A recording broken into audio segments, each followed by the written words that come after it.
प्यारे बच्चों, कल हम जीवों में जनन के अंतर्गत बात कर रहे थे कायिक जनन की। और इस कायिक जनन के अंतर्गत मैंने इसके 2 टाइप्स तुम्हें बताए थे। नेचुरल वेजिटेटिव प्रोपोगेशन यानी कि प्राकृतिक कायिक जनन, और आर्टिफिशियल वेजिटेटिव प्रोपोगेशन यानी कि जिसे हम कहेंगे कृत्रिम कायिक जनन।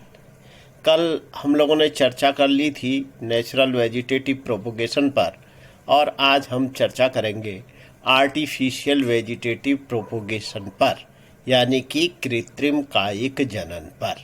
यहाँ पर तुम लोग देख रहे होंगे, जो तुम लोगों को दिखाई दे रहा होगा कि मैंने यहाँ पर आर्टिफिशियल वेजिटेटिव प्रोपोगेशन के अलग अलग टाइप्स यहाँ पर बताए हैं, जिसमें कटिंग्स है या जिसको हम लोग कलम लगाना कहते हैं, दूसरा ग्राफ्टिंग है या हिंदी में ये रोपण कहलाता है, तीसरा लेयरिंग है जिसको दाब कलम लगाना कहा जाता है, और अगला टिश्यू कल्चर या इसको हम लोग माइक्रो प्रोपोगेशन भी कहते हैं। आइए सबसे पहले बात करते हैं हम कटिंग की। कटिंग या जिसको हम लोग कलम लगाना कहते हैं, सामान्य तौर से तुम लोगों ने भी अपने घरों में गुलाब आदि की कलम लगाई होंगी। तो इसमें हम लोग क्या करते हैं कि जो स्टेम होता है या जो तना है, इस तने के छोटे छोटे टुकड़े काट लेते हैं और उन्हें तत्पश्चात नए पौधे को प्राप्त करने के लिए इन्हें हम भूमि में लगा देते हैं। इसमें नमी की मात्रा उचित रखते हैं, साथ ही साथ यह भी ध्यान रखते हैं कि जो मृदा है वह पोषक तत्वों से भरपूर हो।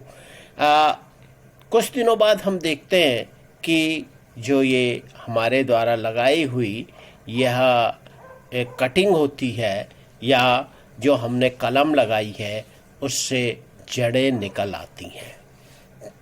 इसके बाद हम इस जो हमने कटिंग लगाई है, इसे कहीं पर भी हम लोग रोपित कर सकते हैं। या फिर तुम लोगों ने गन्ना देखा होगा, गन्ना भी इसी प्रकार से जो है कलम के द्वारा ही पैदा किया जाता है। गुलाब है, गुड़हल है या अन्य बहुत सारे पौधे हैं जिनमें कि कलम के द्वारा ही कायिक वर्धन किया जाता है। यहाँ पर जब भी हम कलम लगाते हैं तो ये ध्यान रखते हैं कि उस कलम में कुछ एक्जियल बर्ड्स यानी कि कक्षस्थ कलिकाएं और लीव्स उपस्थित हों। तो इस प्रकार की जो कलम लगाई जाती है वो कलम हमारी ज़्यादा सफल होती है। अब जब भी कलम बनाई जाती है तो अगर हमने इसे जो पुरानी टहनी से अगर हम इसे बनाते हैं तो इसे हम लोग हार्ड वुड कटिंग कहते हैं।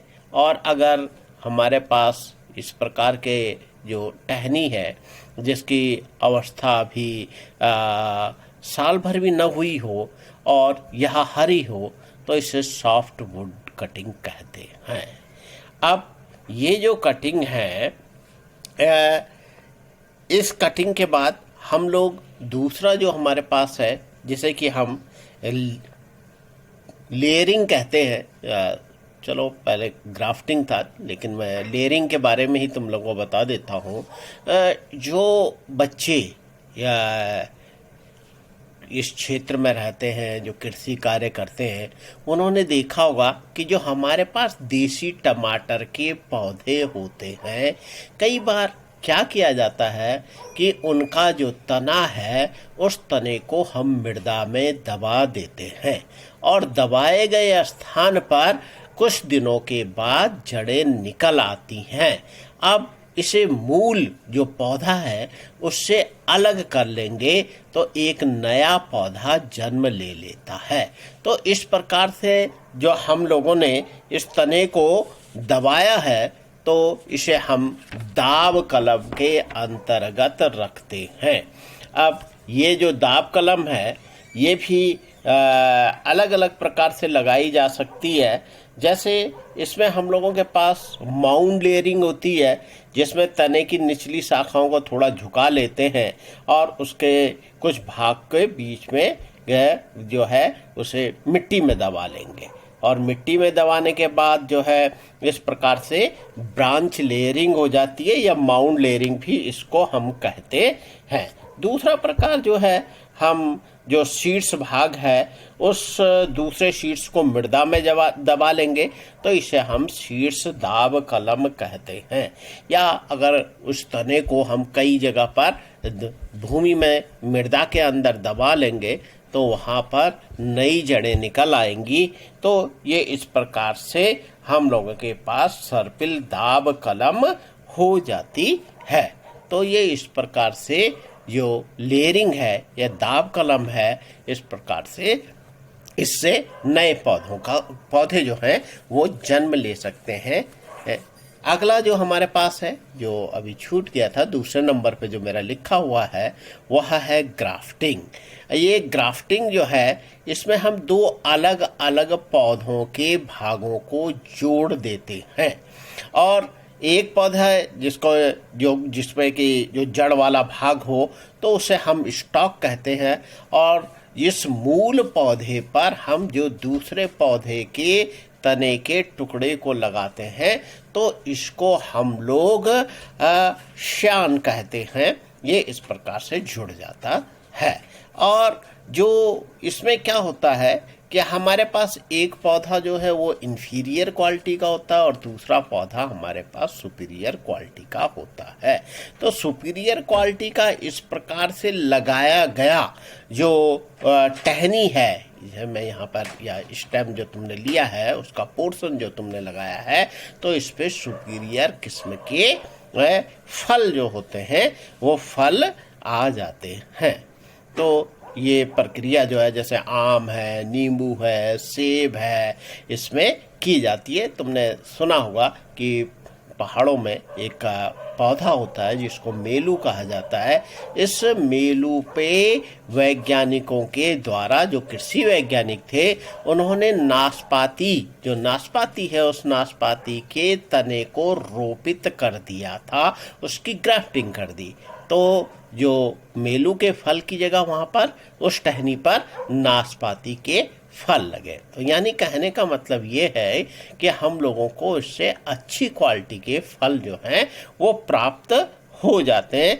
अब ये रोपण भी अलग अलग प्रकार से हो सकता है, या तो हम तिरछी कटिंग करके जो है दोनों पौधों में तिरछी कटिंग करके ये उनको आपस में बांध दे। हाँ, इसमें एक ध्यान रखना पड़ता है कि जहाँ पर हम इन दोनों टहनियों को जोड़ते हैं तो वहाँ पर या तो हम लोग मिट्टी इत्यादि लगा देते हैं, और साथ ही साथ ऐसी व्यवस्था करते हैं ताकि वो वाला स्थान जो है वह नम बना रहे।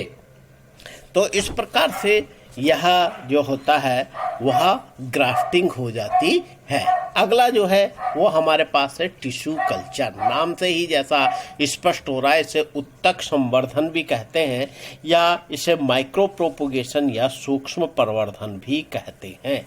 इसमें हम कोशिका जो है उसके उत्तकों को ले लेते हैं, और इस प्रकार के उत्तक जिसमें कि सभी कोशिकाएं समान होती हैं, अर्थात कि कोशिकाओं का विभेदन नहीं होता है। इस प्रकार का जो कोशिकाओं का जो हम लोग जो कोशिकाएं, कहने का तात्पर्य जो कोशिकाओं जो बहुत सी कोशिकाएं जो हमने ली हैं जिनमें कि कोई विभेदन नहीं है, तो वो उत्तक जो है वो कैलस कहलाता है। और धीरे धीरे इस कैलस में जो पोषक माध्यम होते हैं, उन पोषक माध्यमों के रसायन के द्वारा यह पोषण प्राप्त करके विभेदीकरण, इसमें विभेदीकरण उत्पन्न हो जाता है, और अलग अलग इसके जो उत्तक हैं वो उत्तक निर्मित होने लगते हैं, और धीरे धीरे तुम लोग जानते हो कि जो उत्तक होते हैं उन्हीं उत्तकों से अंगों का निर्माण होता है। तो इसी प्रक्रिया के अंतर्गत इसमें जड़ें इत्यादि भी उत्पन्न हो जाती हैं, और जब इसमें जड़ें उत्पन्न हो जाती हैं तो इसे हम अन्य स्थानों पर रोपित कर सकते हैं। तो ये इस प्रकार से कायिक जनन के जो प्रकार थे, या कायिक जनन में जो कृत्रिम कायिक प्रवर्धन है या कृत्रिम कायिक जनन है, उसके ये प्रकार हैं।